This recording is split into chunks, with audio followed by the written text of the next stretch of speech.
hard in. Doell here. Welcome to Gotham City tonight. I have guests with me today. Let's not waste any time. Fresh off his stream on the Attack Peter channel, making Darth Vader's, talking Ahsoka. I thought you were gonna say something Attack like Peter. making Darth Vader's and eating fried taters. That would have accurately described my day. I love fried taters. Yes. And What's up, dude? Thanks for having me, man. Oh yeah, absolutely. I'm stoked to be doing this. You have no idea. This is great. And the man who made Dolverine a reality. We've got Alex Bowen. Why, hello. What was that like? Perfect. Like. This is my stream entrance move. I love that. That was pretty slick. No, I love it. Thank you both for being here, fresh out of PowerCon and pretty much San Diego Comic-Con, pretty much back to back. Alex, were you at San Diego as well? No, I was not. No, that's why you had time to do Dolverine. Yeah, exactly. Yeah. Us non SDCC guys got to stick together. Yeah, that's next year. Well, I think everyone's trying to get me to go next year, but I'm like, I think I'd rather do PowerCon. Oh yeah, PowerCon was awesome. PowerCon was awesome, but I mean, I don't know. It depends on your type of energy. Like, I'll say this about PowerCon: it's more my speed now. Like, SDCC is a freaking marathon, bro. It's like, and there's tons of reveals. There's great exclusives, but hopefully, this is my big takeaway. Is I'm hoping that the companies that showed up, like, like Super 7 was there, NECA was there, McFarlane was there, we were there, and the Horsemen were there. I'm like, hopefully that we just keep leveling up what we do. Like, I'm stoked that we were able to do the exclusive pre-orders for the classic Trapjaw. Right. And I'm stoked that the Horsemen had, their exclusives. I think it's like a good idea, like, to have those companies kind of hopefully double down and really get to see PowerCon evolve, because you could tell, man, it was growing from last year.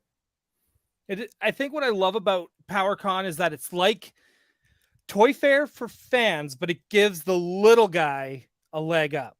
There's some good finds too, man. I think right now, like, it's definitely balanced out more from what I heard, that the last year was a little bit more vendor heavy, and this year was like a little bit more of the big companies and the indie companies putting out their stuff in person. So it just looks super promising that PowerCon could be the toy show, period. And then maybe some toy companies will switch their emphasis, or at least bring some of the emphasis to that show, because that's the audience, man. Like, it's super hardcore, It's great having that balance of, on one side is all the vintage vendors, and you see the stuff that's directly inspiring all the new stuff that companies are making.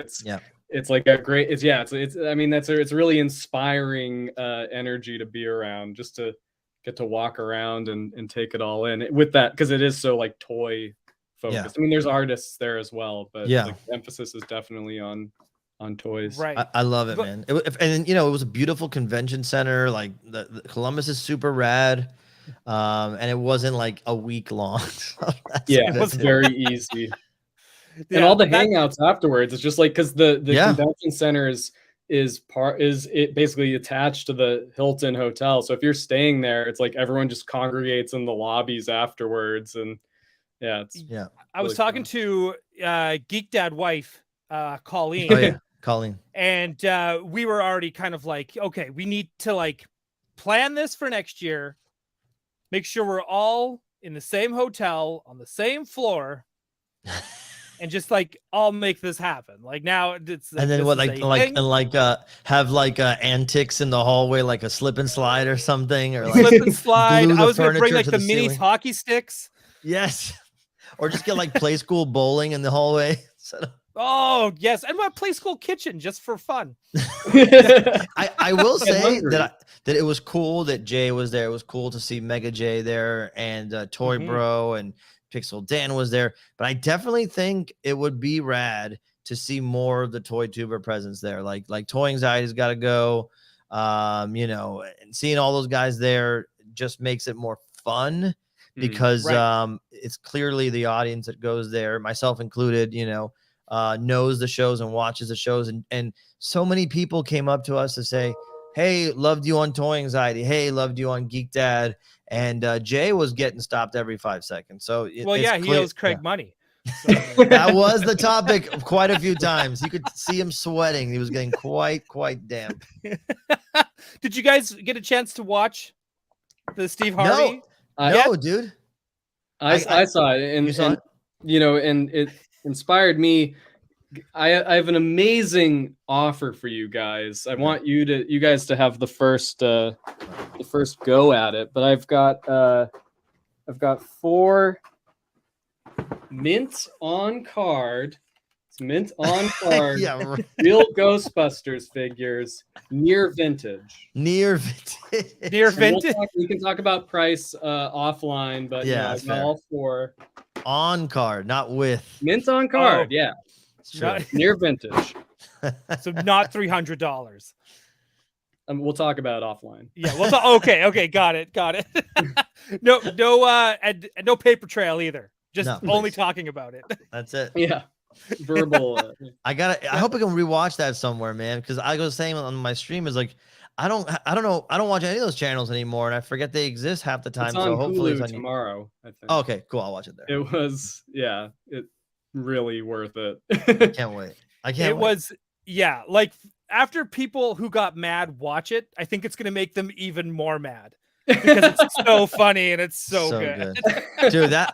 I don't know if I told you. I think I sent you a picture of an Academy Award because I thought you and Abby and Jacob really put it over the top for me, where I had to mention, because Craig, he's funny, he has like a dry sense of humor when he wants to have it. But there was a moment when Abby was like kind of serious sounding, and then Jacob was like, dude, it's enough, just move on.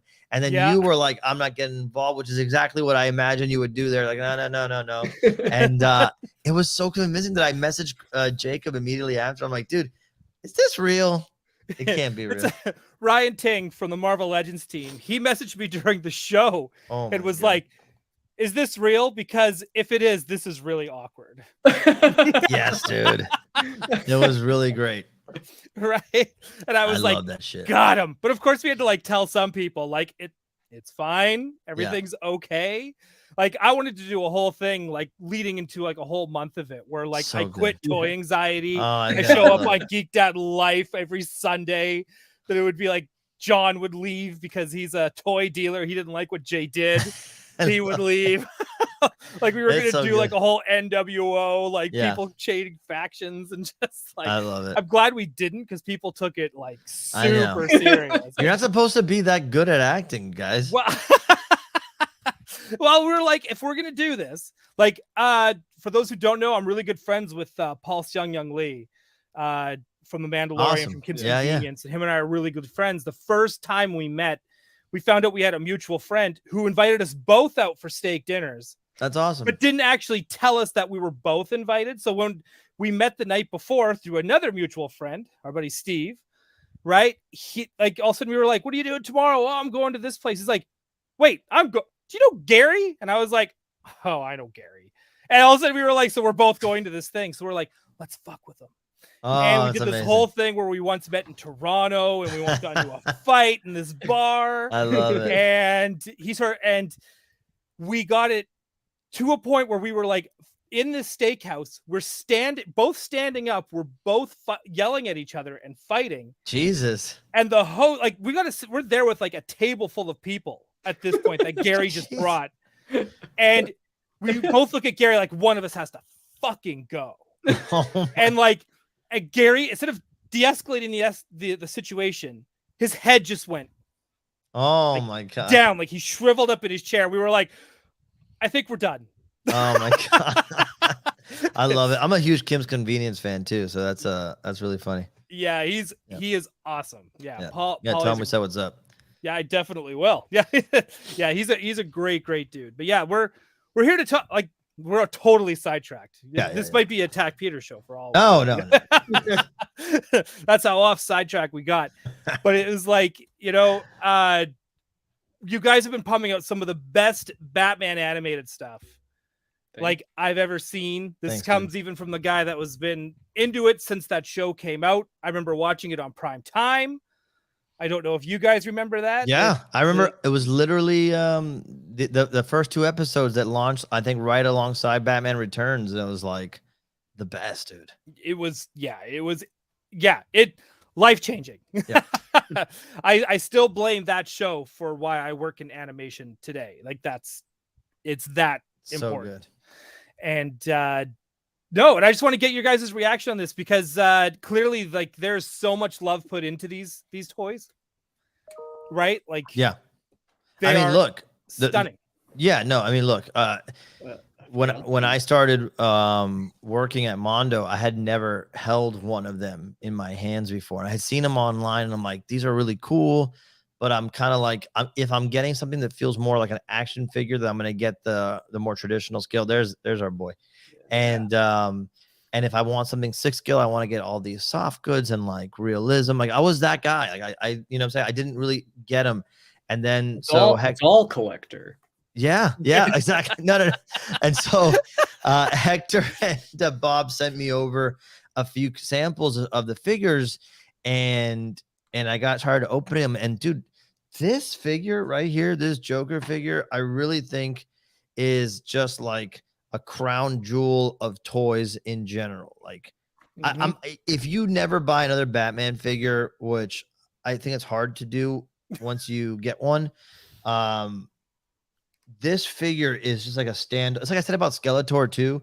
You don't have to be a He-Man collector to love Skeletor. You don't have to be a Batman collector to love the Joker. And these figures, man, they just feel so good because you don't expect how much of a difference it is when you see some of the traditional elements of an action figure, PVC, vinyl, plastic figure to translate. It's like not just the sum of its parts. When it's upscaled to that 12-inch size, that six scale, it just feels different. They're heavy, weighty figures. Every accessory you can think of. I mean, the Joker fish is just like one little bit, multiple heads, So I'm so proud of it because it feels, and we talk about this internally, like what we set out to do, which is make the last Batman animated figure you'll ever need. There might be more in the future. I'm sure there will be. And there's some other great ones that have come out in the past. But I feel like if you got the space, if it's in your budget to try them out, you should try at least one out because it's a special thing to behold. Go ahead, Alex. Oh no, I was going to jump off of that. Like as a sculptor, it's I know this scale. It's you sacrifice things in terms of like the room to store it. Price point obviously is higher, but it's really to see like your sculpt, with the details that big, like it's really like the best canvas for the like artistry of it. Also, like the painting is like everything can be more precise. Like you really get I think it's not just like a blown up 1/12 scale figure. It's like it just everything, the detail and the artistry and the craft of it is just can be done on a bigger level because it's just a bigger figure. I want to give a quick shout out to Tommy Hodges, my sculpting counterpart at Mondo, who sculpted Joker, he sculpted Batman, he sculpted Catwoman here. So is that the same Tommy who did the Juggernaut? Yeah.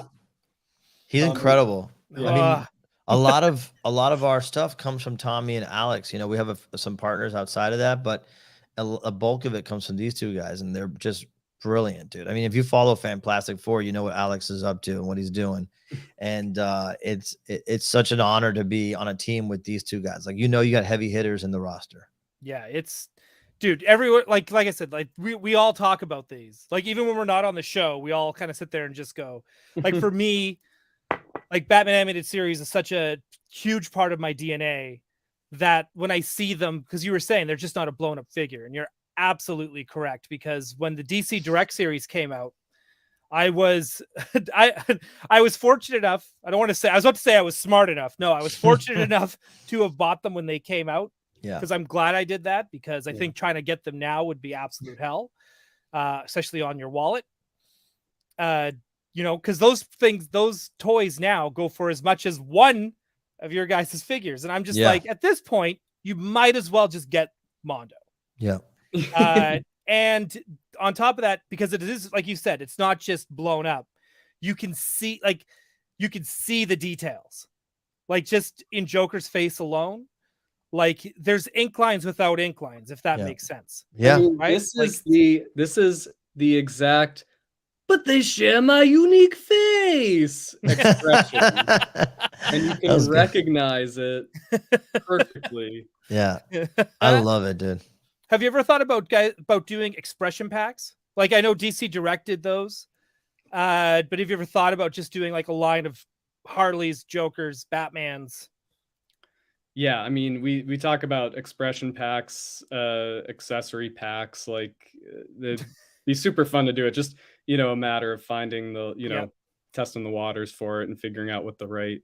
Because to me, it's like Batman seems like such an easy one to do it with. I think more than X-Men, to be honest. I think just because the expressions that Bruce Timm and Shane Glines did for Batman animated series are just, dude. So hey, I met Chip Kidd at Comic-Con. I bumped into him at our booth, the nicest dude. Nobody knew it was him. It was like, oh, it's fucking Chip Kidd, dude. Did you ask him where he put on the back of that book to be continued? I know. Oh, he did. That book is hard to get too, by the way. Okay, so I have this book. I also got this when it first came out because I was going to. This is going to be a shocker to a lot of people that don't know this. I went to classical 2D animation school. Oh, cool. And that was my Bible. Like it is the best book. And so when I moved out, I got this as a kid, changed my life. Yeah. Yeah, it is incredible. The photos of the figures. Just not just the photos of the figures. They got like expression sheets and turnarounds, and like it went all the way up to that last season 4, like the new adventures of Batman and Superman. Yeah, that's why I was hoping they were going to do a book on Batman Beyond and Superman and Justice League. Like there's easily 2 more, if not 3 more books. And a book by him designing the book and all that. That's part of the magic of that book is how good it looks. The dude is so good. He's someone I need to try to get on this show for sure at some point. Hit him up on Instagram. He's a huge Batman fan, obviously, and and he was super approachable and a super sweet guy. So definitely hit him up on Instagram. So my big story with that book too is like I started getting it signed by the voice actors. Oh, that's cool. So I've got it signed by Kevin Conroy. I've got it signed by just like so many. I got a couple of white whales on that one, which is obviously Mark Hamill and Arlene Sorkin. You met Mark Hamill?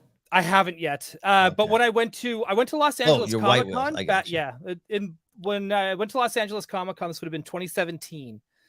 A few of the voice actors were there, and then she wasn't a guest, but she just happened to be at the convention talking to them. And I was like, hey, are you Andrea Romano? Who is the voice acting director. And she's like, I am. And I was like, I know you're not here as a guest, but could you please sign this book? That's cool. And she was like, I would love to sign your book. And we just sat there and we just stood there and chilled and talked. And I just tried to like wait my turn because you don't want to be that guy that interrupts someone when they're clearly talking to someone or catching up. I hate the money. Yeah, it was like one of these things where I just kind of like act cool. like head down, but still kind of peek into the side. Batman, that was absolutely me. And it was like, but I'm super grateful for that book. So it was good. It brings me so created possibly the most valuable book of all time. Yeah. It's even when I met Bruce Timm, when he signed it, he's like, I have a basement full of these. No kidding. That's funny. I was like, start signing them and selling them because they're hard to get. You'll be able to buy a new house. People should have them. Yeah. I mean, there's a website, I think it's like characterdesignreferences.com. Yep. And they post like different stuff from animation, all kinds of movies. And they have like a very comprehensive, it's like my first go-to working on any of these sculpts. Like they have a really comprehensive post of like all the model sheets from the show, like turnarounds, expressions, like back everything, like almost all art assets, like almost the entire contents of that book are up on this page. So it's super cool if that's of interest. I was actually surprised they didn't re-release it during the anniversary. Like I thought for sure, I was like, this is it. They're going to release a deluxe, like IDW would release like this big deluxe hardcover. I was like waiting for it. For some reason, I had it in my next year is the year probably because it's the 80th anniversary. 80th anniversary of who? Batman, dude. Isn't it? Didn't they already do the 80th anniversary? No, isn't it next year? What's next year? There's a big anniversary. I thought it was Batman, dude. It's hard to keep track of the anniversaries. I was told maybe because next year is the year that DC is doing a big push for Batman. Oh, wow! I know that. Good for the channel. Yeah, believe me, I know that. And there's gonna be a lot going on. 85th. Thunderhausen. Thank you. I didn't even say hi to the chat yet either. Yeah, but say hi to you guys. Yes, thank you all for being here. There's a lot of you here, so thank you here for being here and hanging out. Thunderhausen, yeah, the 85th. That is bonkers to me. But yeah, just to continue on this, like the Batman animated designs. Were you guys a fan of the Kenner toys? Yeah, of course. Had a few of those, man. Those are awesome. Is there any chance that we'll get Batmans from Mondo of like antifreeze Batman? Dude, I would love to do that. You know, which was the name of it was the Arctic from the Arctic Frost Batman or something like that. That's the antifreeze Batman where he's got the white with the it looks like it's supposed to be glowing midsection, but it's like a heater. And then there was also a white and gray camo. Yes. Yeah, it was like the red on the. Yeah.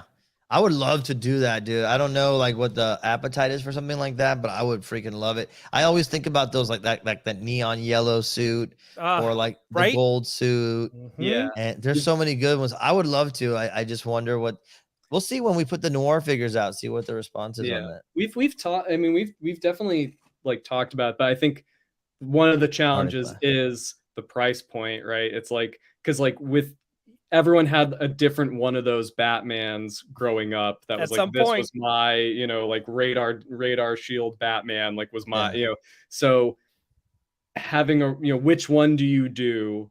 And will there be enough interest in like, you know, crazy, you know, Arctic Batman to. I like to say that there is, only because I feel this could be just me, because this is something that I scream from the rooftops every Wednesday, it feels like. But I love those crazy, wacky Batman variants. And I feel like even like how the chat responds, like we need that back in toys, because we just don't. Well, in 112, no brainer. Yes. I can't believe no one is doing that right now. Watch McFarlane launches it. Yeah.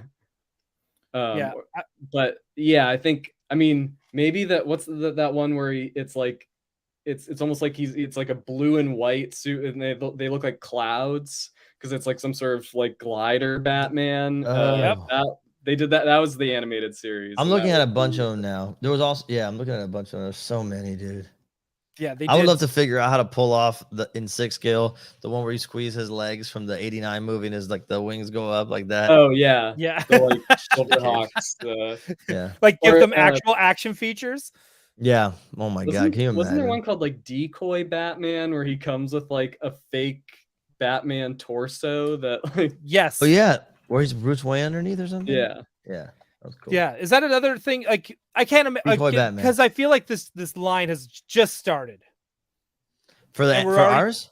Yes. I mean, there's so many important characters that we haven't gotten to almost do before that one. Do you know what I mean? Like, so it's that's the real thing, you know, like we've talked about like having a couple figures that should be, you know, always available potentially. Like you always want to have a Batman available. So someone wants to start the line. Like a lot of people, someone just said in the chat, like we're avoiding this line and then Man-Bat broke them, for example. So there should be a Batman available if you want to pick up Man-Bat.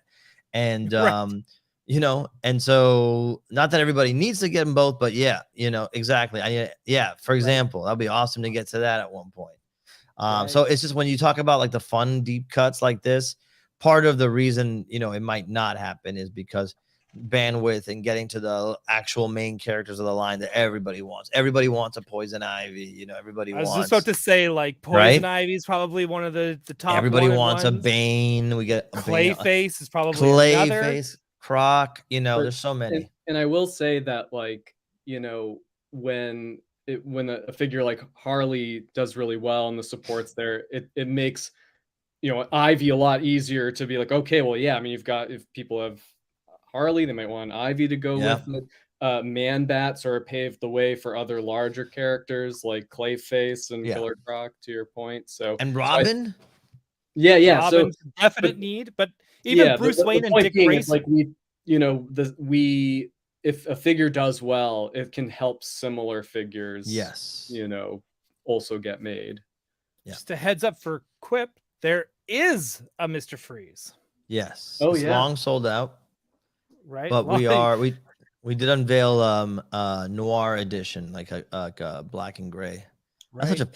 That might be my favorite one of the line. Yeah, what I love about this one is that in the cartoon, you know, in the commentaries, if Bruce Timm talks about how the animation studio added this sort of frosting to Mr. Freeze's helmet, and the kind of going above and beyond. Well, this figure, you can't really tell, but he's got that frosting. Yeah. And it's perfect because you can see the face fine, but just on the edges, there's just that little bit. It's exactly, and his hand is like this, so he can hold his oh my god, so little Nora snow globe. Who do you know who designed this figure or this character, I should say? Oh yes, yeah. Go ahead, Alex. Do you know? Yeah. Doell, do you know? Yeah, I know. Alex, do you know? Yeah, of course I know. No, kidding. It was Mike Mignola, so creator of Hellboy. And it's funny because when you look at him as a design, although he fits perfectly, you know, he went through the Bruce Timm filter and all that, you can see the Mignola design elements in that specific era of his drawing style too. So to me, I see Alex looking for the page. Yeah, dude. It's crazy. It's crazy. I did not know that for the longest time. When I got this book, I discovered it, obviously, but just so cool. You know, it was like the first Mignola-based figure or design. Yeah, I guess if you count the original ones. That might make a cool statue. Yeah, dude. Mignola sketch. Oh my god, you remember all the Mignola drawings he did during the pandemic? I would do a statue of the He-Man and the Skeletor. Get out of here. The Pokemon, the giant Robo Batman. Yeah, he did like people. I feel like we didn't appreciate the peak pandemic enough. We were so worried about not getting to leave the house that we didn't appreciate how quiet things were. I could just walk down the middle of the street, nobody's hanging around. Right, and all the artwork that came out. That's so cool. I love this. That's the spiral effect. Yeah, I can hear that. Yeah, I can hear that. That freeze gun. This too. This frozen battery. Oh, it's really good. I'm sorry. Yeah, this figure is really hard to get now, and it's just. You know, it'd be cool, Alex, to bring back.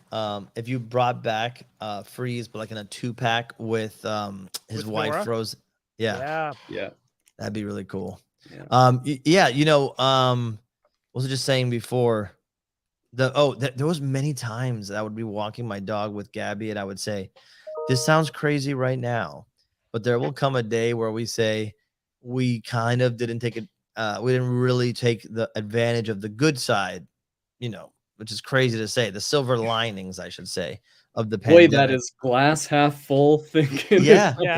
Oh, I definitely did. Me too. Yeah, me too. I definitely took advantage. I was working on an animated feature called Vivo during it. Okay.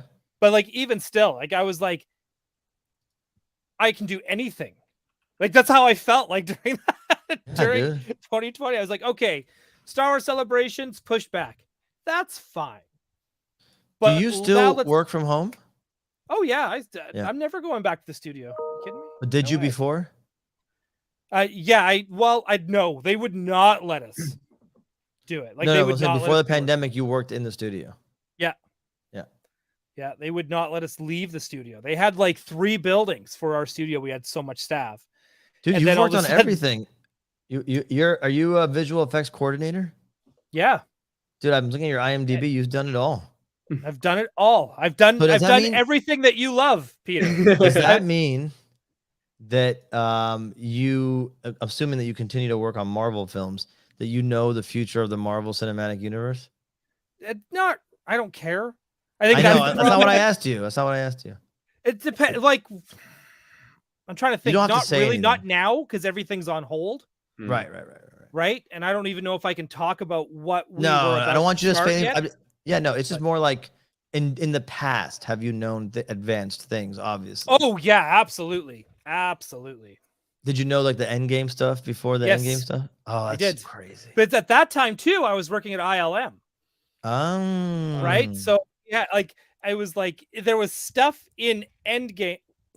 Fuck, I don't care. There was stuff in Endgame. Like I was always looking at the concept art and those quantum costumes. Yeah. When they were just starting Infinity War, and I was cool. like, "Oh, this is gonna be so freaking cool!" And like That's so cool. there was like a quantum armor Iron Man and War Machine, so everyone had like matching outfits. But they just went with like everyone gets a quantum suit. But I was like, so like the concept art had like everyone had like their costume, but it all had matching colors and Avengers symbols. And I was like, this is so cool. That's really cool. Right. It was awesome. And it's funny too. Like even I have a chat with one of my buddies he's still at ILM.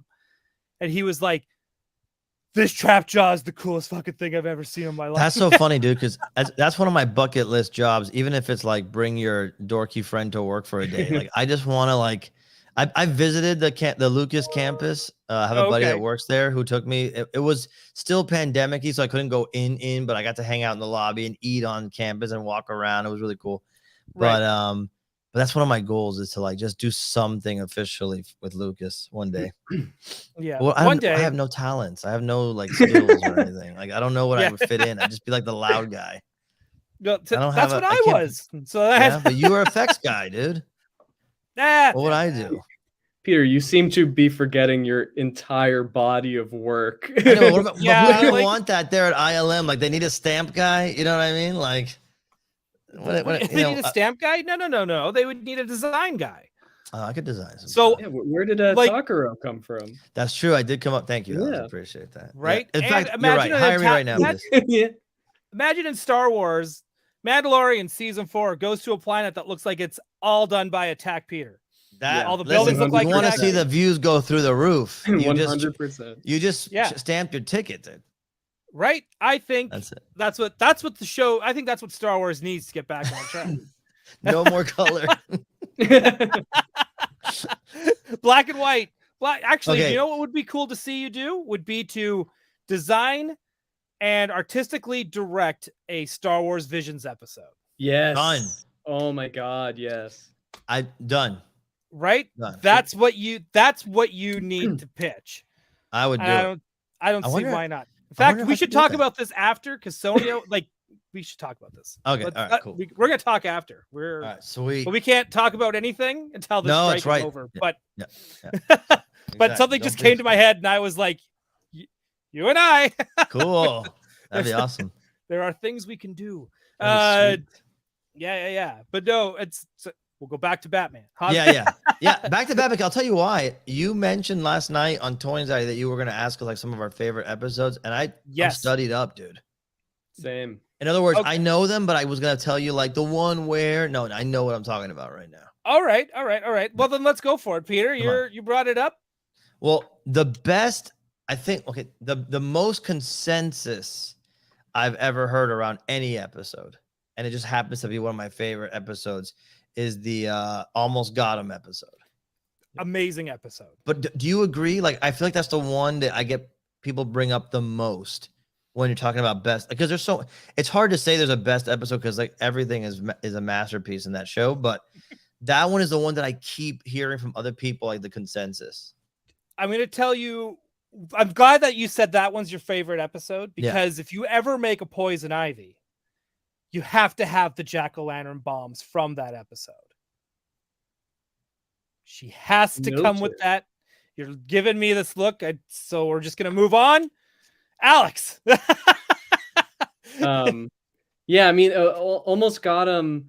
I think it's just because like it's like such a great sampling of the Rogues Gallery, and each of their little plots is like so perfectly worked out, and you've got like the twist, like it's so appropriate that that Joker is like has like an ace up his sleeve the whole time. But then you've got Batman getting one. It's just like every speed of it is pitch perfect. I saw a screening of that episode at a movie theater in LA a few years ago, and I went with a bunch of friends who were not familiar with. They watched the show when they were kids but hadn't like revisited it, and it didn't have the like same effect on them because I think they had heard like, oh no, the show's like really adult, and it's still like it's a kids show, but I think that episode didn't quite have. I of course was like getting chills, trying not to cry, like, but it didn't. I was surprised that it didn't quite have that impact. Can you imagine that as a live action short film? I know it doesn't need to be done, like it's already great, but I'm just saying, like it's like a stage play. Like you put all the money into the suits, and and that's it. I love how minimalist the bar is, like just the sort of and even like the cops at the end, like it's just the suggestion of it's so smart. Like I mean, all those episodes are like so well directed, so well. But should I give my number one? I Am the Night. It's the one where Commissioner Gordon is shot, but it's like so much more than that, because it's like all of the like pathos of Batman. He's depressed. He's questioning, like, am I making a difference? Am I just making things worse? Like, why do I do this? Why do I torture myself? Like, the greatest, there's like, and it really stays with Batman in this like dark mood, and you've get like to the point where Alfred calls in Robin to sort of like console him, because he's like, I've never seen him like this. And Robin's, is like, Bruce, you gotta like pull yourself together. Come on. Like, you've been able to get through this before. And, Batman literally throws his mask down into the ravine of the Batcave. And it's like such a like powerful gesture. It's like, oh man, he really is like suffering in a way that we've never seen Batman. They've had a few episodes like that too, where we see the trauma, we see the pain. Yeah. And then that whole just from an animation standpoint, the whole slow motion sequence at the end with where the jazz man is like broken into Gordon's hospital room, and he's gonna shoot him, and you've got Barbara Gordon is like trying to save her father by blocking him, and Batman throws the throwing star, and it's animated in slow motion, which is not like you have to animate that. You have to draw more frames. You can't like slow down footage. You can't over crank. Like it's it's incredibly impressive, incredibly effective. And but then there's also that, they have that subplot of like the boy who's sort of running this scam in the beginning, and he's asking for bus fare, and that actually, I mean, it's so good. Like him asking for bus fare and getting sort of intimidated by the guys who want him to pay up for like working that corner is the thing that makes Batman late to the raid that ends up getting Commissioner Gordon shot. So it's like this incredible, like this little thing, this little bit of corruption, this little lost soul leading to all of the events that make Batman doubt what he's doing. But then at the end, the boy, who I think is voiced by Seth Green, he talks Batman, they link up again, and he's like, yeah, I've heard that rap before, like, but this time it's stuck with me, and I've decided to like turn over a new leaf, and like, it's a really you come out of the darkness and into the light by the end of it, and it's not a big victory, but it's enough to keep Batman going. So. Yeah, they told like so many beautiful stories even throughout that, and there's one that always kind of sticks out for me, like when I was like, because this came out when I was like a young teenager, like like my early teens, and I remember like the episode Harley and Ivy, I think that's like season 3, and that one was always just like that was a game changer to me, because it was kind of like that first thing I've ever remember watching where it was like, we're going to do an episode where Harley and Ivy fight the patriarchy. Right? And it was like they literally get sexually harassed like at a stoplight. And by the creators of the show. Yeah. It's like Bruce Timm and Eric That's right. Radomski, like so it's only that, like, yeah, and they do like something shitty, right? It's like, what are you gonna do? Spank us, right? Here's the battle, right? She pulls out the bazooka and like blows it up right there. And that to me has like always like stuck in my head of just like, I think that's season 1, dude. Is it season 1 already? Yeah. I was looking it always up. I was like, so late to me because because it was like episode 56. Okay. The seasons were like insanely long in a great. They were, and I always felt like Harley got her due later because she started off as henchwoman, right? Like, and then just grew, which to me is another amazing thing about that character as well, is that they were able to take these characters and make them big. In that episode too, it's like a great, I think that Paul Dini wrote that, and yeah, he zeroes in on the meat of it, which is that you have Harley, who is completely dominated by the man in her life, and Ivy is like completely immune to that. So like, of course, you have to have Joker and Ivy like, go toe to toe. Yes, which is also so cool. Yeah, and it's like, but it is that beginning of like Harley seeing from there's a different way. Like it doesn't have to be right. I can be in this other abusive relationship. Yeah. Someone else who's controlling. I could and telling me. Yeah, that's a good. I mean, they call it that animation beat where like Ivy like kicks out the chair and is like sitting on it like AC Slater style, like completely unfazed by the Joker's nonsense. I love that. I love it too. It's go Christmas ahead. with the Joker episode is another favorite of mine, and because it's funny, but it gets pretty dark when he's got him tied up in front of that fake audience. Yeah, it's dark, dude. It has like you could picture. Train. Yeah, and, dude. It's like Summer Gleason's like, my mother's on that train, and if you're a kid, you're like, oh I my know, God. dude. But it was like super psycho stuff with that audience, and then the Laughing Fish episode is one of the best episodes. God. Yeah, that's a great episode too. I agree. I like now I can't remember the name of it. There's the episode with the ventriloquist. Oh, dude. Any one of those episodes is great. Read my lists. But the one where he's reformed and his henchmen keep using the puppet to be like, hey, we need you, come back. And it like messes with them. And it's kind of the first time where you see like people always, there's always that meme going around, like Bruce Wayne has all this money, but he doesn't actually help people. But like, if you ever watch that show, that meme is dumb and pointless. And it's kind of like, because he would take these guys in and give them jobs. Right. Like, and that's kind of to me where I kind of started to see that where, these guys still broke the law. So he still made sure he paid for their crimes, but then he would also make sure they were able to get up on their feet after they did their time. Yeah.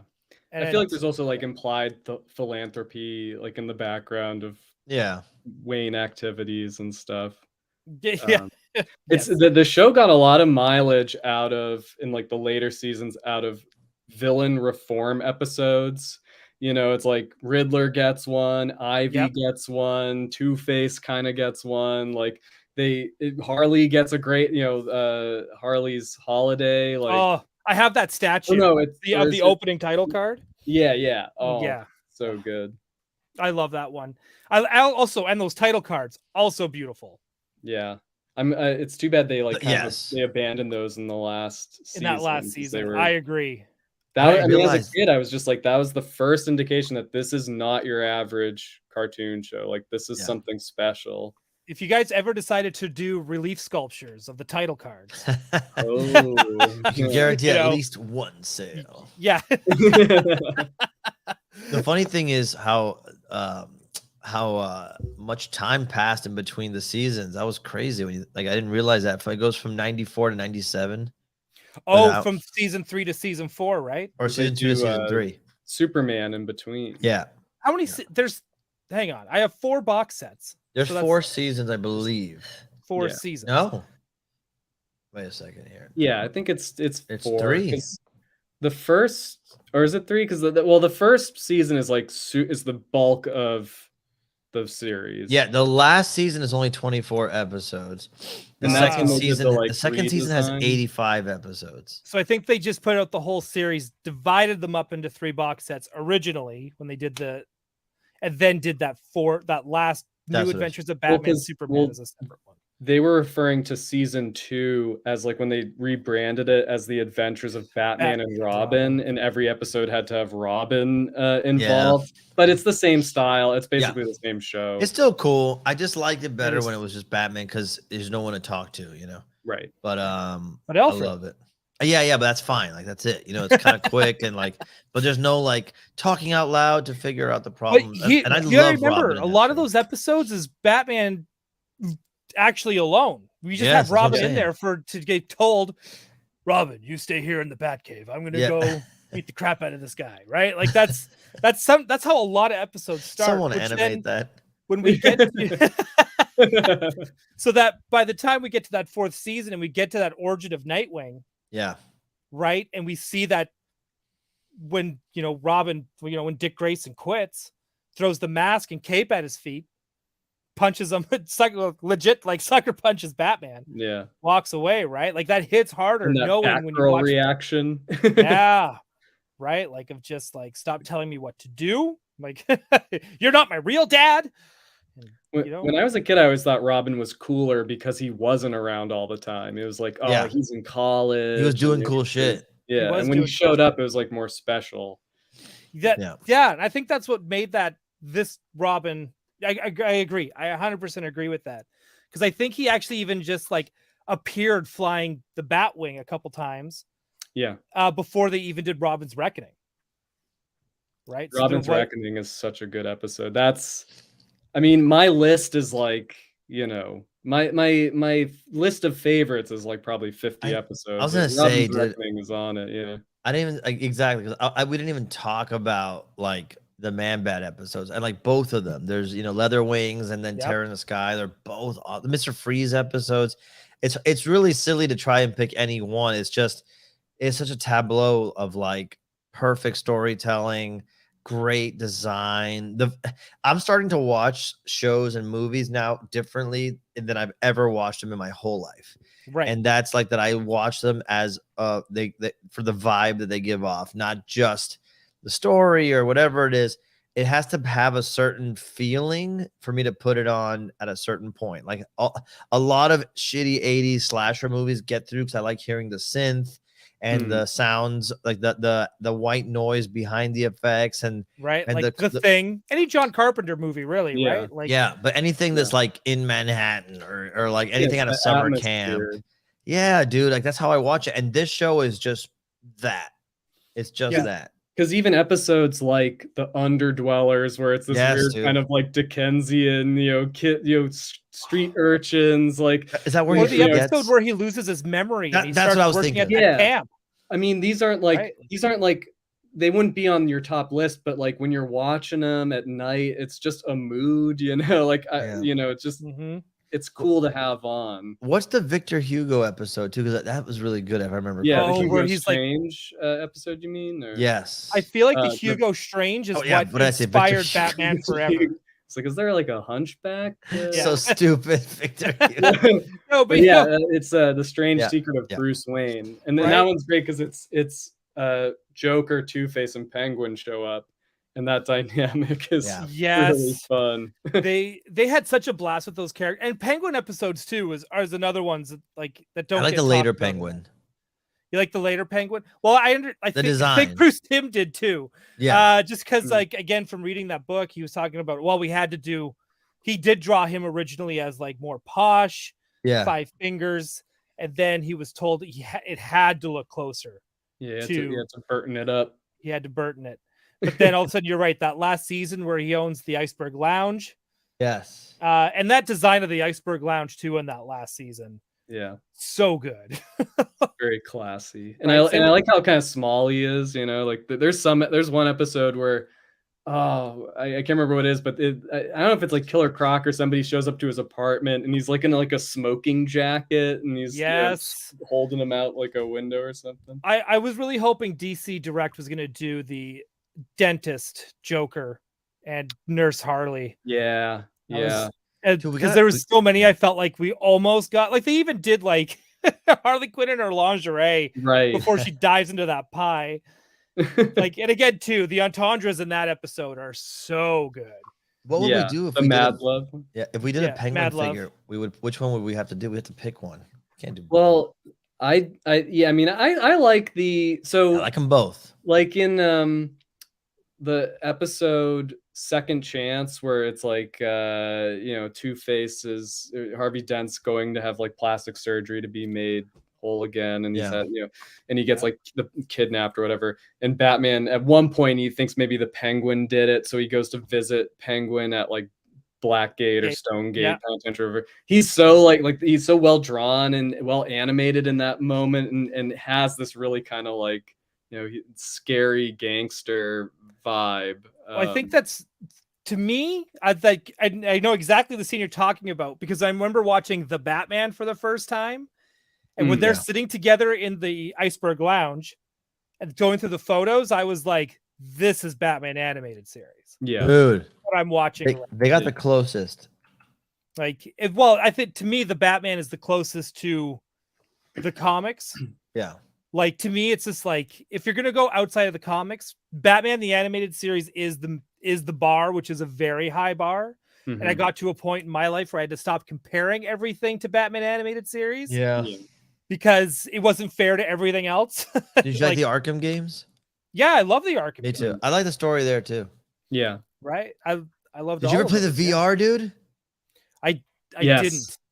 Dude, the VR is amazing. Tell you, if go to GameStop, buy one used and return it if you need to, but you gotta play the Batman Arkham VR. It is such a great use of the technology, and it feels like it's like a great way to play it's like it ruined Batman video games for me. It was so good. Well, it's like it's getting a plane ticket to Gotham City, and you're like, because the locations feel so real and so detailed. It's like you're standing in Crime Alley, you are standing in the Batcave. Like, you gotta do detectiving. Yeah, it's great. That's Peter's important. Absolutely right. Like, I can't recommend it enough. And it has a great finale. I don't want to spoil anything. Okay, fine. If you are a Batman fan, you must treat yourself to this. Yeah. I dabble. Yourself. I dabble in some Batman. It was really good. I'm just trying to think of what there was, like another character we haven't brought up yet who also had I felt like had a big glow up in season 4 or the last season, the New Adventure season, is Scarecrow. Oh, dude, there's 3. Isn't there 3 takes on him? Sure. I feel like there was only the 2. Well, there's the first appearance where they used like an earlier. Oh, right. He kind of has like the bubble head. The bubble head, right? Yeah, you're right. And that was the silly one because he was so like sinister with that funny head. Like he was like they added the teeth. Yeah, but he was like talking like this and like that little sock head. Yeah. Then they gave him the creepier look, and then they made the one that's like way like intimidating. Nightmare. He's got like a noose around his neck. That is like what is the coolest of those designs? Like, if you only got a figure of one, because we've talked about which one would you go with? Like, for just a character or everyone in general? Of those 3 Scarecrow designs. Oh, last season. Has to be. The dark one where you just see the white dark eyes. One with that great, that almost Undertaker hat and trench coat. Yeah, dude, right. The so noose. Creepy, dude. He's got that stick and those like long arms that come out of the sleeves. I can't pick, man, because I'm like, I love the middle one a lot too. I love that color palette. And that's just that big mouth, because he looks a bit like a jack-o'-lantern. Or like he looks like a Tim Sale drawing to me. Yeah. Oh, for sure. Good call. It's tough. It's tough. He looks like what the Tim Burton version of Scarecrow probably would have been in the 90s. I would love that the Chris Nolan films looked like the last design, though. Yeah. That was Jeffrey Combs who did the voice at that point. Yeah. Amazing voice. The Reanimator? Yeah. in that final season, not in the original season, Right. but when they redesigned Scarecrow, and that episode is just so cool too. That it's like he has a gas that makes you not afraid of anything, so people are doing like all this reckless shit. Like, that's such a great turnaround on that. I mean, the thing is, I would, if I had my druthers, we would do both versions of all the characters. I know, there's so many collectibles that like I love the version of Harley and Ivy from Gotham or Holiday Nights, like that first episode, the way they're drawn and animated. Like, I would love to do something like that. That Batman, is awesome. Batgirl looks great in that. It's like, if you really want to make us broke, do Holiday Nights, Harley and Ivy, but do the entire montage of all the different all the crazy hats. Well, we would have to do the hats at least. Yes, absolutely. Like, and again, too, even that Batman. Like, if you ever wanted to re-release Batman, you've got like that second one. There's the robot Batman. Oh man, I keep wanting to say it's Havoc.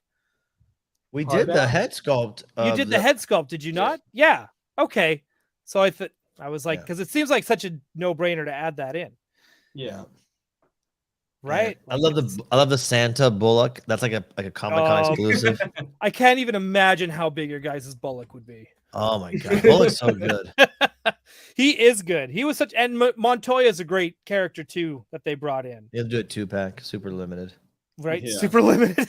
I know. It's like, I mean, it would be awesome to do Gordon, Alfred, Bruce Wayne.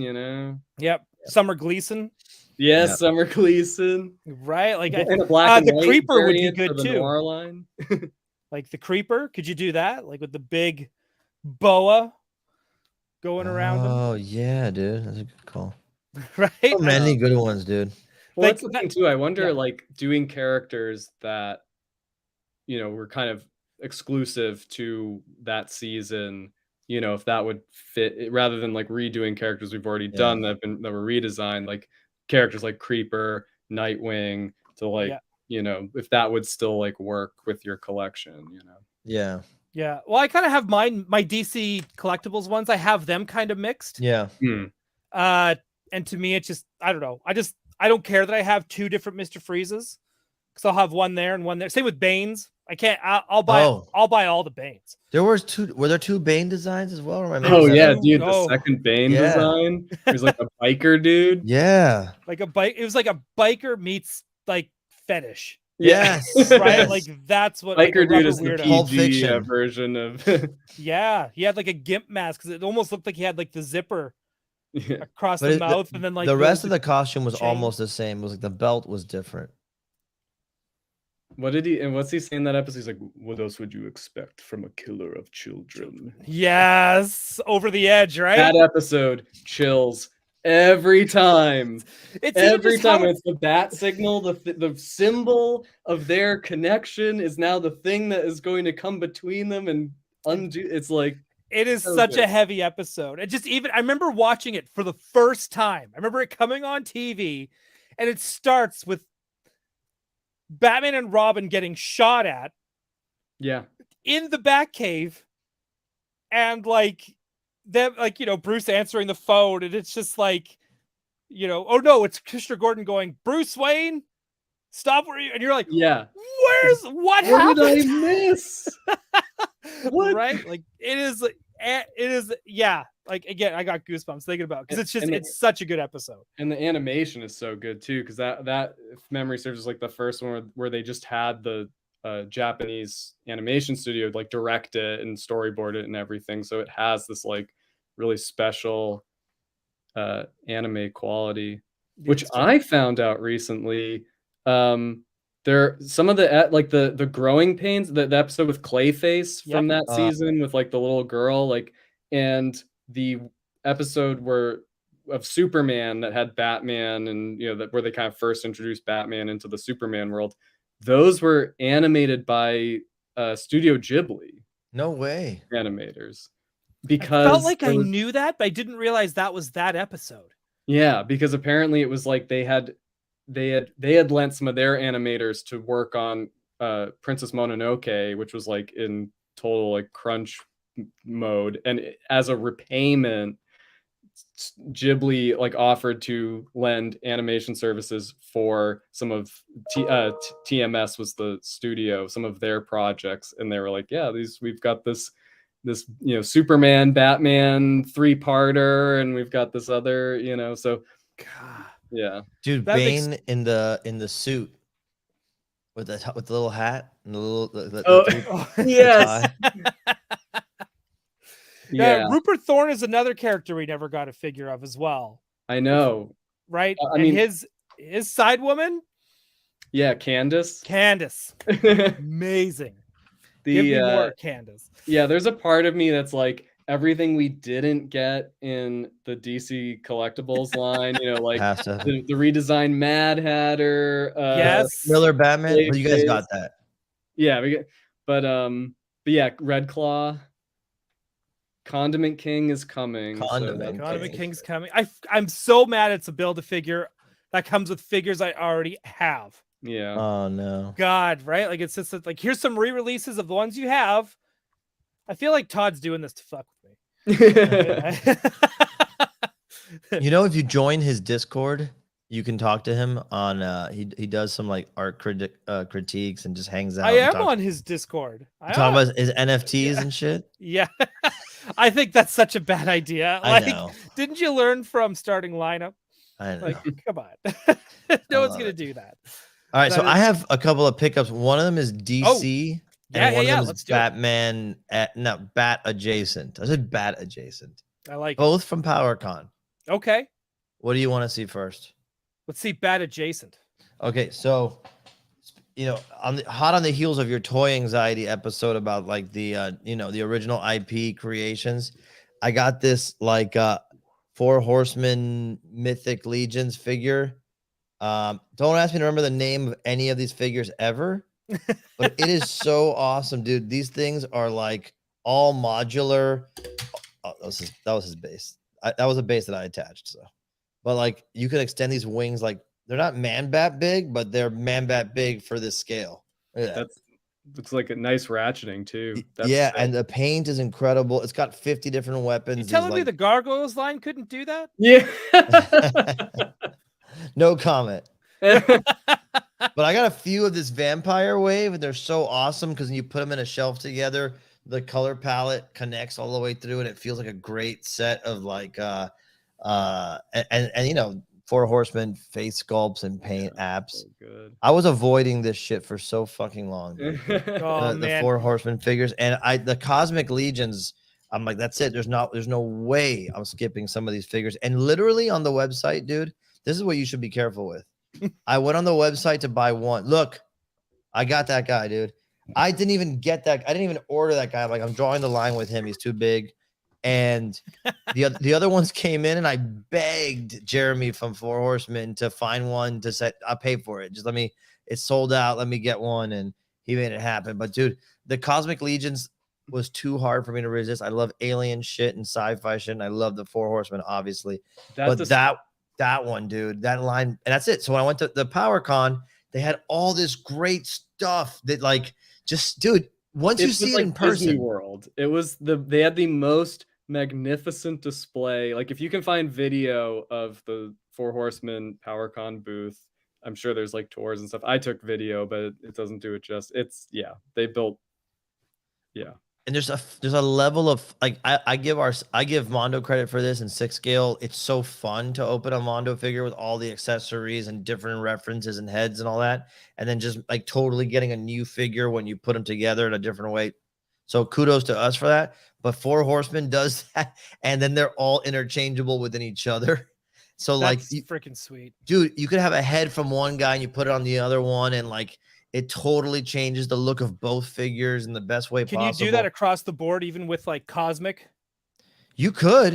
Everybody has similar like socketed pieces and all that. So yeah. People were talking about taking some of the dwarf heads from Mythic Legions and putting it on the brand new revealed little spacesuit body from Cosmic Legions. Those spacesuit bodies are the most dangerous ones because you just pop the head off and you could have anything. You know what you they're could have doing. anything, dude. Glow in the dark Mr. skull. Yeah. Ninja Turtles in space. Yeah. I strongly recommend everybody get one Horseman figure at some point. If you're just a toy fan in general, just get one. Try to just get one.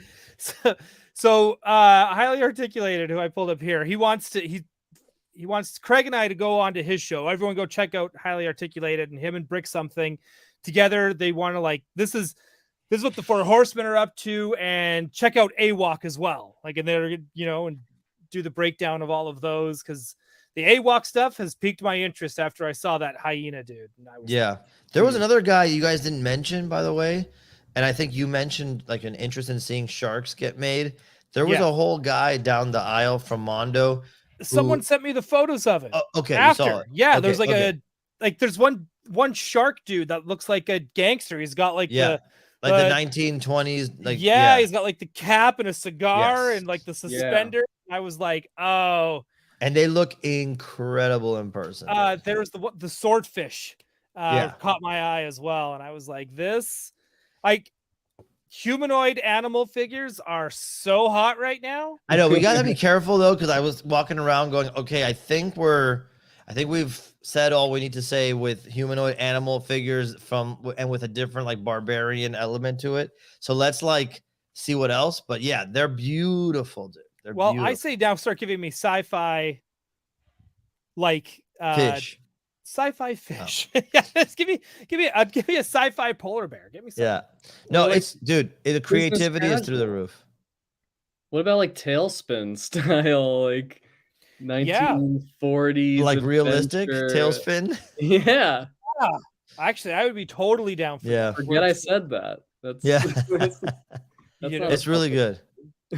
I think that like even like that Rocketeer style look 40s. Of like see the animal thing isn't tapped out. Look, so then here's my DC adjacent or DC related one, since it's Batman. So I went across the lane from us. There was an independent toy vendor, but the guy's name is Brandon. He also happens to be the guy who owns and designs Warlords of War. If you've never seen them, they're super fun. They're like these really small Battle Beast size modular figures that you can pop out heads and arms. Super fun. Glyos. For those who don't know, this is about the size of a Battle Beast. Yeah, it's a little bigger than that. I was surprised how many people seem to not know what you were talking about. What the heck? That's a real problem. Same here. I'm like, guys, this is a toy show. We collect real toys. Yeah. I know Z-Bots. Right? Yeah. You didn't know Battle Beast, Alex? Battle Beast, somehow eluded me. No kidding, dude. Look them up. It's such a fun series. I mean, I know them now, but I didn't know them as because they're expensive now. Know them now. So yeah, look. So he had more than this, by the way. I just limited myself to these three. He had carded Kenner Swamp Thing figures, dude. Jacob Walsh. It's his birthday today. He's smiling down. Is he a big Swamp Thing guy? Oh, dude, I think he bought the entire line. I was super tempted, man. And they even had the transducer playset with the praying mantis thing. I was really close. What really stopped me is getting everything back to Miami without having to ship anything. But I got this guy. And then I have this guy open from when I was a little kid. I still have the figure. I never had these guys. Oh, sorry. There we go. That one's cool. I like that nice bright green with the brown. For some reason, I know it feels like it's chocolate or something. I want to eat. This is the first time I've seen this figure not like stuffed with Play-Doh and dirt. Yeah, and they all faded so terribly too. Like every open one I've ever seen, and I love the artwork on the packaging. So good. I agree. You know, and amazing. And then this one, dude, is the other one. There was the glow one, but look, it's got the French text on it. Oh, which is cool because the English ones, they just use like some basic ass fucking Helvetica or whatever font that is. But look at this. Yeah, that's way better. The creature, look like the title. Yeah, the swamp. Yeah, but it was. I have the glow in the dark one as well, but I don't even think. Oh no, mine's the Canadian. That's the Canadian card. That's the one you got. You have a card? I have one. I have the same one of the same figure, and it's got the Canadian on it. French, obviously, which is the French. So that's what you have. You have a dirty Canadian. Maybe that'll get you some healthcare. Yeah, never need it. You just show this, go, hey, show one of those and be I like, know a guy. yeah, hey, I know a guy. Eh? Just, I just love it.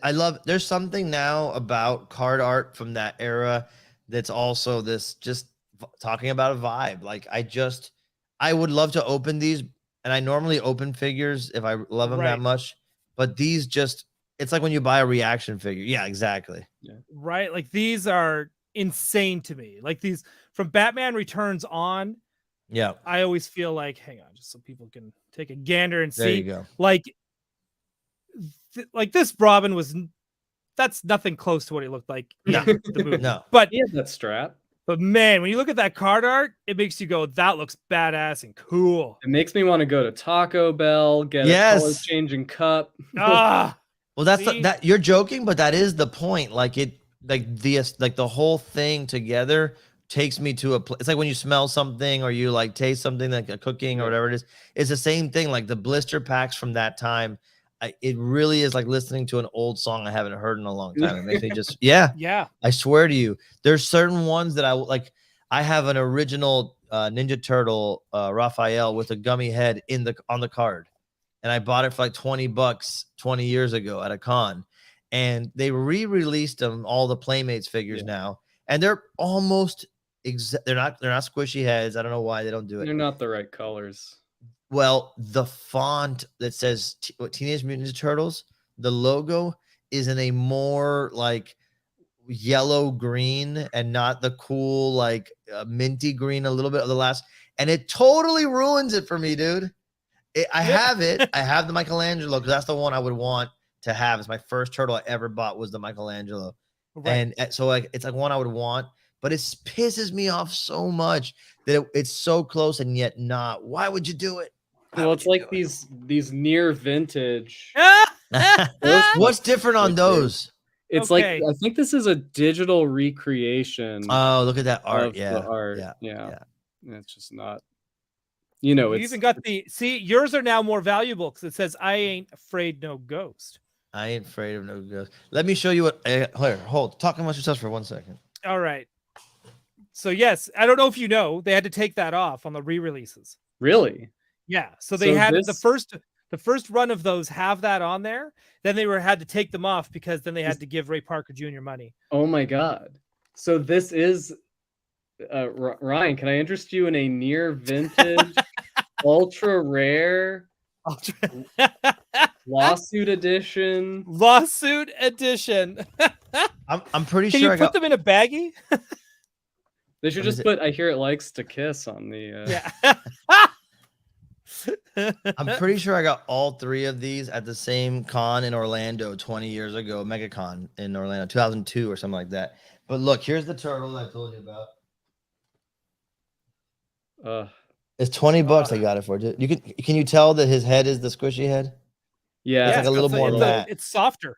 Yeah, it's a little more matte. And like I said, I never even thought it would be worth anything. I'm like, yeah, that's cool, you know. And then look at this one.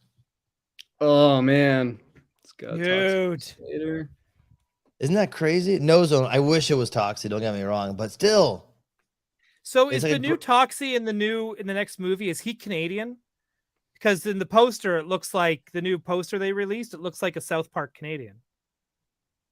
Oh, that's funny. Okay, I got you. Yeah. And then here, look at this. Oh, so good. Yeah, that's real, dude.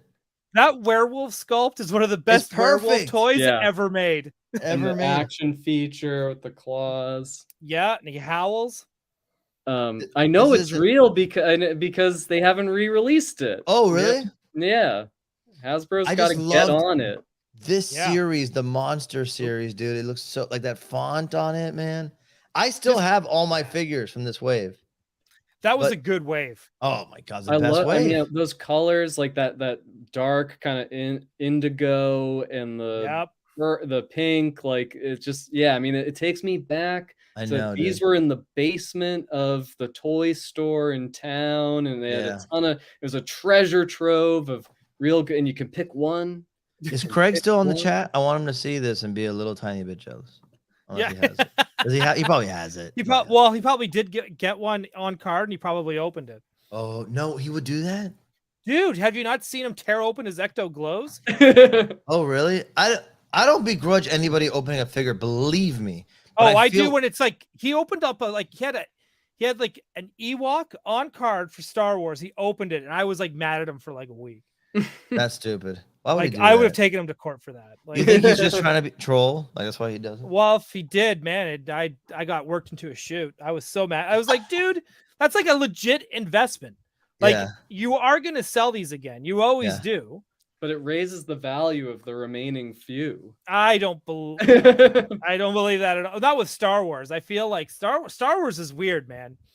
I think Star Wars just keeps going up in value regardless. Well, especially the old vintage stuff, right? Yeah. Back when people PowerCon is to be believed. Yeah. Right. Back when people didn't think to keep things on card is the difference, you know.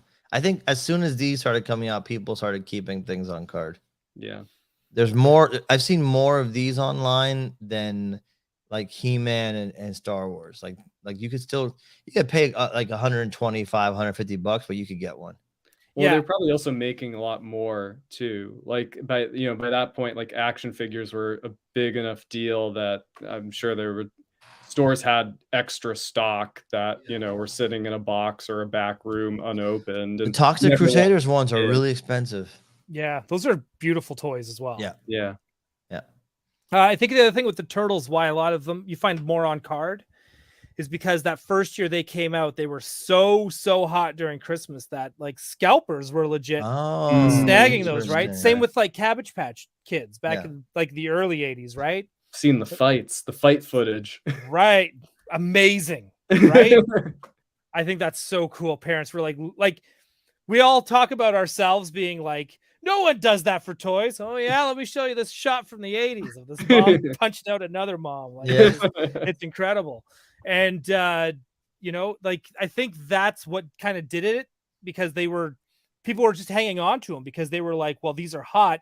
Yeah. These are collector's items. And then us kids from like the 80s, as we started to like go from playing with toys to collecting them, and you started getting these beautiful card backs like Batman Forever, like Toy Biz X-Men, and Spawn, right? Like that's the stuff we would keep on cards because it's just Power of the Force is another one where we all like, those ones came out and we were like, well, the other ones are worth so much. These ones will be too, so we all kept them on cards. There's a great store near me called Tate's Comics, the biggest comic store I've ever been into. They got tons of toys and everything. You go nuts.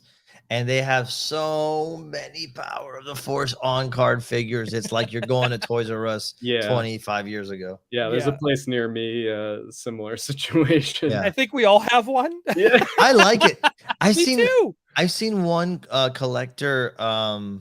It's this guy named Sean Clark. He's like a horror movie actor, wrangler, and he gets them all the conventions like Malfunction on YouTube. He's a show called Horrors Hallowed Grounds, and he does like visits to the sites that horror movies were filmed. But the reason I bring it up is that in his collection room, he actually bought a pegboard with the pegs, and so he collects them and then he just puts them on the peg together. So like you look through and you see them all. I don't know if I'm gonna go that far, but I'll tell you, I got a great ASMR vibe, or like a great nostalgic. You know the weight of the figures when you push them and they swing back. You know that feeling. I wouldn't hate having my collection like that, but I think over time you damage the card or whatever. But I like it. Sometimes you like when you're doing that as well. There's a lot of like, well, I've seen this one too out in the front too many times, so that there's a lot of rearranging that goes in there. Yes, I like that though. I'm a rearranger. Yeah. Yes. Well, that's how we play with our toys now, right? Is when we take them down, we dust. Do you know that I only ever played with them that way? Like I never did this thing or whatever. Yeah, like I always. You too, Alex? Yeah. I just lined them as up. well. Yeah. I just wouldn't so much even like line them up, but I would definitely pose them in like. So like when I played with G.I. Joes, they'd go in their ships and stuff, but like they'd be posed in like an action thing, and then I would like be telling my story. And same with my real Ghostbusters. That's why my Fright Features Egon still has a tie. Oh, what a flex! Right, like I took care of my toys, and plus I was Even told I as a broke kid that too. one. Yeah, like my parents told me too. Like it was a thing. Like if you break it, we're not buying you another one. It was a one-shot deal with toys, so I always I took care of mine. So I got I would very sometimes break it to make it look more like the show. You know, I'd Oh, like really? snip the belts off of the Ninja Turtles because it's like they don't have those straps on the show. I pull like That's the funny. little like tricorder you know, pocket off of the Star Trek guys. It's like I don't remember seeing this. Like That's funny. I remember drawing the black pupils into my Ninja Turtles. oh wow. oh In fact, wow.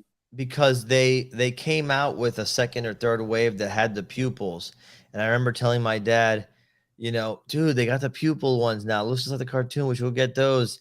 And he's like, just draw the pupils in. I'm like, oh, you're right. So I went and I got them black, and I Nice. drew them in. It was not the same, but it was still, you know, I just love that idea of getting a wave of figures, or like, you know, a series. I like to look at them in like all together. I did a t-shirt for Super 7 like in 2019 that it was just a print that I made for fun, and then they used it on a shirt. But it was like 9 Motu figures and 9 Spider-Man characters. But the way I drew them in the carving was meant to look like action figures, and the way I set them up in the composition was made to look like how I would stack my figures. And it was such a like an important thing to me to see them all together, to really get an appreciation for all the work. And I don't think I could have articulated that. I couldn't have said so much work went into these. What great sculptors and painters. But I was just so impressed that clearly someone made that thing. It just blew my mind as a kid. It's because you're talking about I'm not just trying to bring it back to Batman for the sake of No, bringing it back to we Batman. should. It's a show about But Batman. By all means. But that feeling of like, you know, when we're going through the pegs. And I remember this distinctly because this is when I was now in my I'm full on collector phase. And I think I was 18 because she came out later. I remember like we were in the middle of buttfuck nowhere, Saskatchewan. And there was like this Walmart, this tiny small Walmart. And I was like, you know what? I'm just going to go check the toy section. They had Batman animated series figures there. Flip, Harley Quinn. Fourth one in. Nice. And it was like the biggest deal. Like that's the high we always try to chase as toy collectors. PowerCon is the last time I felt it. And before that, it was when the Motu figures were coming out in 02. 02. When I found that Evil Lynn and that Trapjaw. Dude. Big deals, man. Mecha Neck was so hard to find down here. And when I found that, I'm like, oh my God. So was Trapjaw. Yeah. Trapjaw and Orko and Buzz Off. I remember those being like so hard to find. Is that the last line you remember? Like, or I'm assuming you've at least done this once. And Alex, I don't know about you if you maybe have, but that was the first and last time I remember going to Walmart at midnight, because they would put the stock out at midnight. Yeah. And so I would go there like 2-3 times a week. And I met some friends that I still have today from that, you know, from those showing up and doing these like hunts and stakeouts and different Toys R Us's. I never did that after that. And it wasn't because there wasn't anything worth doing. I didn't feel inspired to do it, but those were the best, dude. Alex, you gotta. I'll bet. Yeah, no, I never did that. If something was like hard to get or hard to find, I was like, well, I'll never get it. Like, right. If I walk into like, you know, a comic book store and there it is, like, you know, that'll be awesome. But he's very disciplined. I'm an animal. I also missed I feel like maybe the last opportunity for that would have been like the Phantom Menace. Like I remember that was like there was so much excitement around those toys in that movie, and that was something where people were like camping out. Do you ever watch the old videos from like FAO Schwartz in New York? Yeah. Where there's someone's recording people Midnight Madness, and this dude's going around and he's like, oh, if you could say one thing to George Lucas, what would you say? And it's all these guys are like, oh, thank you so much, George. It's going to be the best movie. You know, it's just like, but it's that purity of that excitement. Like regardless of how they felt after or whatever happened after the movie was released, that pure excitement that people had going into Phantom Menace is so, to me, it's like one of the most beautiful things in human nature. Yeah. Like people were genuinely happy at that store. Yeah. Like, and everyone is helping each other out. Like, you're watching like these hardcore collectors being like, oh, I can't find an R2. Oh, I got you an R2. Like, they'll pull one out of their basket and be like, Yeah. Well, it's really Yeah. like, I mean, it's definitely pre-social media, kind of early days of internet. Like, there wasn't like that. You wouldn't have a sense of how much of a community there was, unless, you would have it from like reading Toy Fair magazine and right. a few chat boards and stuff, but you wouldn't really have that like in-person connection outside of a convention, Yeah. I remember I wasn't like there for the Phantom Menace stuff, but I remember like a similar feeling when was it 2012 the Ninja Turtles, like yes, the Nickelodeon Ninja Turtle show, and Playmates put out those were figures. awesome. So I still good. have the jumbo ones. I remember the feeling of going back into like a Target and seeing in the racks and like looking for, and they're so affordable at that, so you can get the whole like first wave and be like, okay, what oh, they don't have like Leonardo, I'll go to another Target. Oh, they have the Leonardo, so like I remember that feeling. I had to stop myself from doing that from these new figures. My niece is into it now for the first time, so I'm like, I just projected it like, here you go. I bought them. I went through the tribal hunter gather. They're really good, dude. These are so good. Yeah, and I like the little baby turtles too, the little fat 2-packs. Oh my god, the chubby Raph. Yeah. The little chunky Raph is like so good. Yeah. Brian Carr says nothing better than sliding the bottom of a figure on a peg and seeing a new figure behind it that you've never seen, especially pre-internet when you had no clue that figure was coming. That's a good call. Well, yeah. So Ryan, I was wondering, like, when you found that Harley Quinn figure, like, did you know that? Like, I guess like Toy Fair maybe. Toy Fair had her on there, but it was just like, God, like, again, I grew up in another small city, Saskatoon, but for some reason, because you're sometimes in a small city, you don't always get everything, and the stores might not order every wave. Like, there's waves of X-Men that we never got, like the Onslaught wave from Toy Biz. I never saw those until I was like old, right? And I was like, oh, they do exist. They're real. Yeah. So when I saw that, like, that's, like I said, that feeling of like, it's real. I'm holding it. And I actually have money in my pocket. Like, this is coming home with me. Yeah. And nobody's going to judge me for it. Like, I still have her hanging up on in the card, because it was just such a shocking moment. Because again, like, even whenever that series comes out, even when it was New Adventures, to find just a basic Batman or any of the villains, it was always so hard. Yeah. Like, especially that first few waves where it was like the Penguin, like none of those, like Joker, Two-Face, none of those villains were peg warmers. Right. No. I mean, I never in my whole life did I get a combat belt Batman. That was one of the things that stopped me from getting. I didn't collect it as a kid because it was like, well, if I can't get Batman the way he looks on the show, like, what's the point? But once I had Harley, it was like, this guy. So good. That is so good, right? Like, Catwoman 2 was another one that was hard to find. Never found her. Poison Ivy, of course. Like, I got Catwoman from the Batman Returns movie, and I was surprised that I found it. Like, it was like one of those, like, whoa, with the whip, and she throws the whip. It was so cool. Again, and that Jose Luis Garcia Lopez packaging art for Returns. Oh, wow. I didn't realize that was him. That's him doing the art. Wow, that's cool. Yeah. I went for when I went for a tour of DC, like, I went to their offices and I got a tour of the archive. Oh my God. Like, down in their sub basement. Oh so like everything is like leather bounded. You can go, dude, they had like some of the coolest shit I've ever seen down there. Like, stuff I'll never see with my own eyes ever again. Yeah. Right? Like, just first issues of Superman, and the first issue of Detective Comics and Detective Comics number 15. Right? Like, there's just some stuff there that I'll never see with my own eyes ever again, that close. But at least you saw it once. Well, there's stuff that I even got to like hold. Like, here's the actual first appearance of Joker. By the way, Joker's not even in this book.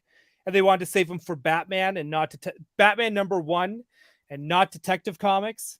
So they colored the dude's face on the cover skin color, but when you look at it, it's clearly the Joker. Oh my god, I didn't got know to that. look at and hold the Jason Todd Lives page, right? Like all this shit exists, and I was just like, "Are you kidding me?" So it's like, so when I went there, I said the first thing I wanted to see was the Jose Luis Garcia Lopez manual. What is that called? It's like it's like their source book, where it would be like, here's all the colors you use for what characters, and it was all his artwork. And then they were like, "Oh, here's the one for Batman animated series merch style guides." Yes, so it was the DC style guide from the 80s. Thank you. And Shando, your new name. Thank you for being here, hanging out. The Shando Gecko. Yeah, that's a great name. And so I got to see that. And once I saw the one for Batman Returns, it was his name beside all the artwork. So all the t-shirts that you saw, all that stuff, that's Jose Luis Garcia Lopez. He did all the turnarounds for the toys. That's so cool. And he did them all the way up to Batman and Robin. I'm gonna have to Google that now and look it up. I only have Facebook on my iPad because I need to use it for Marketplace if I ever need to look at stuff. But he has a group page, and it has like albums of all of that stuff. So you can have all the style guides, and there is one for like Batman Returns and Batman movies of all the stuff he did, including he did the comic book adaptions. Oh, that's cool. Like those comics, he did all the interiors, all that stuff. So yeah, it's awesome stuff, man. I was seeing in the chat the people talking about the McDonald's. Yes, I had that, the little car race. I remember that more than anything else. Like that may have been like my first very conscious exposure to obviously I watched like the Adam West stuff as a kid, but then new Batman stuff, I feel like I remember the Batman Returns McDonald's promotions. That one and Forever had I did a whole episode. If you ever decide you're ever going to go back and watch some episodes on here, I did a whole breakdown on fast food tie-ins and that's awesome. I love the episode you did recently on the Four Horsemen Batman. I remember loving them, dude. The Neil Adams colorway, the black and gray. Which one was the Comic-Con exclusive? I was there. The Batman lit with his thumbs under the mask, and he's lifting it up. But it was like, I'm talking about the first one they put out. It was like, it must have been 02. Oh yeah. It was like I think that was the blue and gray one. Like you couldn't get that one unless you were at Comic-Con. Oh, and it was back then. Correct. It was back when you had to actually be at Comic-Con to get it.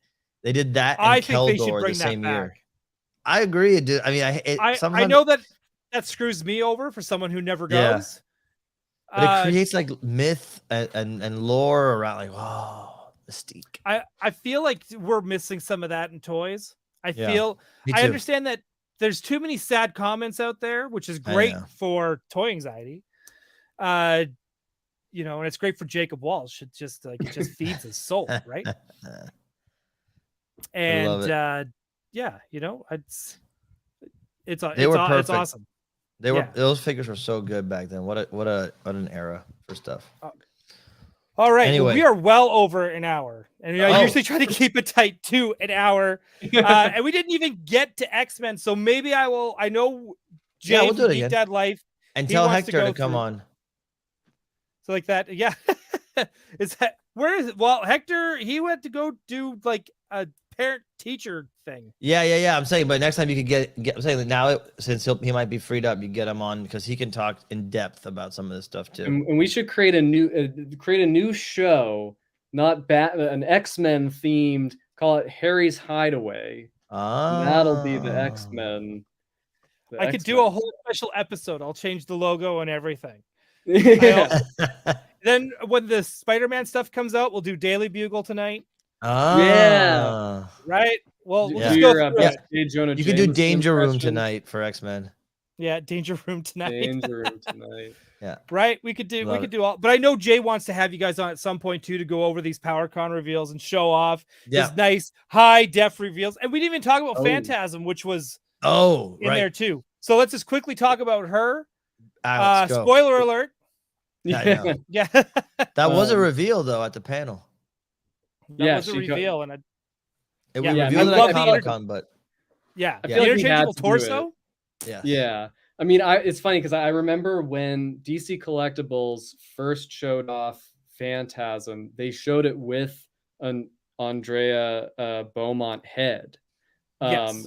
And then they canceled it. And you can't, I've looked, I can't find an image of that head anywhere. Like it just disappeared. But yeah, they I think for obvious reasons it probably would have looked too unusual to swap out the head. Yeah, because that figure is like it's more like the model sheet where it's this kind of like formless, big bulky. I probably wouldn't have worked. But but it was something I was like thinking about. We were like, Hector and I were like, man, if we could make that happen, that would sort of like elevate this to the next level, like try to and have it be this nice homage to the Kenner toy. And yeah, it was, I think we were able to make it work and do the swappable torso part. And I think that's super cool. The smoke effects are cool. And she's got two hoods. So she's got like a angry hood, because it's also, the way the character is drawn changes so much throughout the movie. And so there are some times where it has just the straight across hood that's in the model sheets, and other times it's got more of like a V. So Hector wanted to have like swappable hoods. She has the an alternate scythe that where like when the Joker squirts the acid out of his flower, and she sort of guards on and it burns a hole and is smoking. So she'll have that, and yeah, just I think also part of the reason why we wanted to do the Andrea Beaumont look is because you can't really do alternate heads with the Phantasm mask. It's just like it's the one look. So and the Andrea Beaumont character design is like this very beautiful woman, and just like it felt like a good like challenge to try to pull off. So and I'm super happy. I can't wait for people to see the more clear images. And then actually we've gotten the like painted samples back from the factory as well, and they just it looks phenomenal. Like it just looks, I'm so happy with how it's turned out. So, and that's another one of those figures that you could just have it and you don't need the whole line to appreciate it. So I always tell people, like, because I see now the pattern. I know the pattern in myself as a collector, and I see the pattern in other people when I read comments online. There's always someone who was like on the fence and waited and then missed out on even the timed edition and missed out on Gambit. Yeah. I see Rogue's coming out, and the first thing I did was like, you know what? I know I'm getting her. I should just go see if they still got Gambit. Yeah. Well, that's what I'm saying. So it's like, sometimes I think there's a lot of new collectors to Mondo, like in other words, toy collectors who've never collected from Mondo before, and like we really mean it. Like if it's a limited thing, it's limited. And so it's hard to walk the line between not wanting to be some kind of like used car salesman huckster, but also say I'm a toy collector, so I know the feeling, and I'm saying there's certain things that you'll probably never see again in your life, like that man bat. Like, when are you going to ever see that again? It's such a rare opportunity to make something that big, that, expansive in terms of what it covers from the characters, like aesthetic history. And, I get you don't have to have the whole line to justify man bat. I feel like if you're a toy collector, I'll put this out to all toy collectors. Like I said this at PowerCon a few times. I am not a completionist. I don't need to have the whole line. Correct. There are some times where I want the whole line, fine, but I'm not that guy, right? So it also means that I'm okay with having one of a line, even if it's a line I had no real intention collecting. If that figure just stands out as a piece of art to me, I'm not going to not get it if I can afford it or if I can find the space, just because I'm not going to collect the rest of the line. And look, 2,000 people said the same thing about a Man Bat, and that was impressive. Yeah. You know, and that's why we load them up with all the accessories and Exactly. deep cuts, because it's like we want this to be like the ultimate celebration of this character. Because Yeah. like we're not doing waves, you know. We're each figure, each Is a character wave. is the star of the show. And so if Yeah. that is your favorite character, we want you to feel like you're getting just like this celebration of the thing you love. Yeah. Yeah. I love it. No, that makes total sense. Thank you, guys. This has been awesome. This has been Dude, so much fun anytime. just geeking out. I know. That and felt like stuff. we were just hanging out. I forgot that we were streaming at one point. Yeah. Yeah, I know. Anytime, man. Thank you, everyone in the chat as well, who came and hung out with us tonight. And the chat was going good the whole time. So thank you all. This has been great. This has been so much fun. But until next week, I'll see you on Toy Anxiety on Tuesday. I'll probably show up on Geek Dad Life on Sunday. Who am I kidding? And then, and then I'll be back here again next week. So to everyone, thank you again. And hang on, let's find that end. All right, there we go. And